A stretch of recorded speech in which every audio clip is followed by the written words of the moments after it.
going on, Dogman Dan here? We are in Warframe, and I want to talk about the ZARR a little bit more.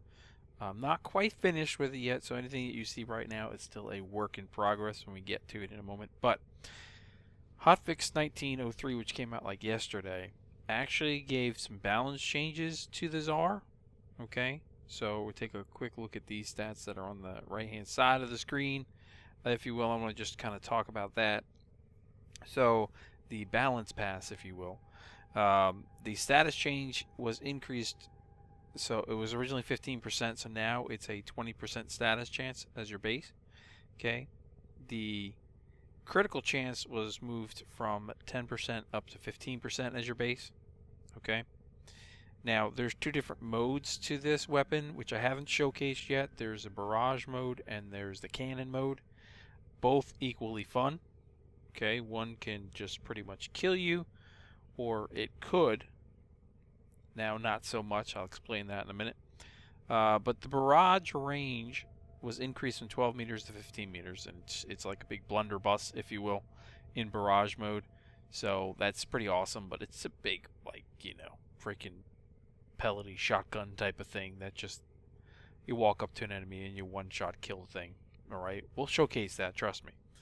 The reload time now matches the cannon reload time, so they're the same reload. Before it was slightly off.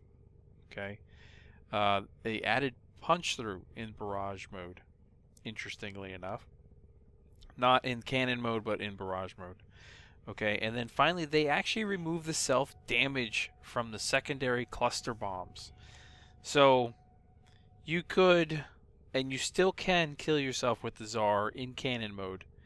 Alright,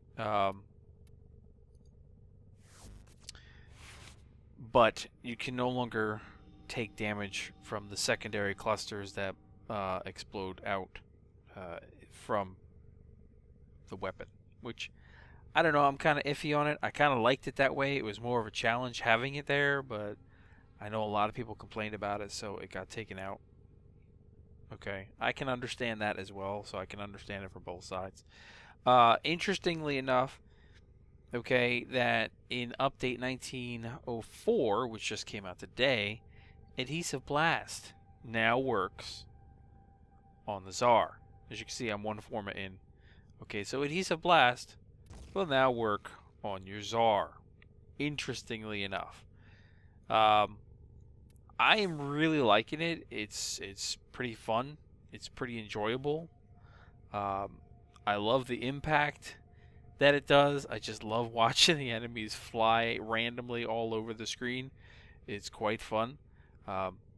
You know, you take it as you will. It is what it is. I don't whatever. So I'm still working on it, but interesting now to be able to add Adhesive Blast to it. Yeah. That's all I can really say about that. So stay tuned for this. I like it. I really do. Actually, I like all three of the new weapons. That's why I'm throwing Forma in on them. It just is what it is. But the increases that have been made, or the changes that have been made to the ZARR, just make it all that more enjoyable to play with, if you will. Okay, thanks for tuning in. Just wanted to update you guys on that. I will catch you in the next episodes.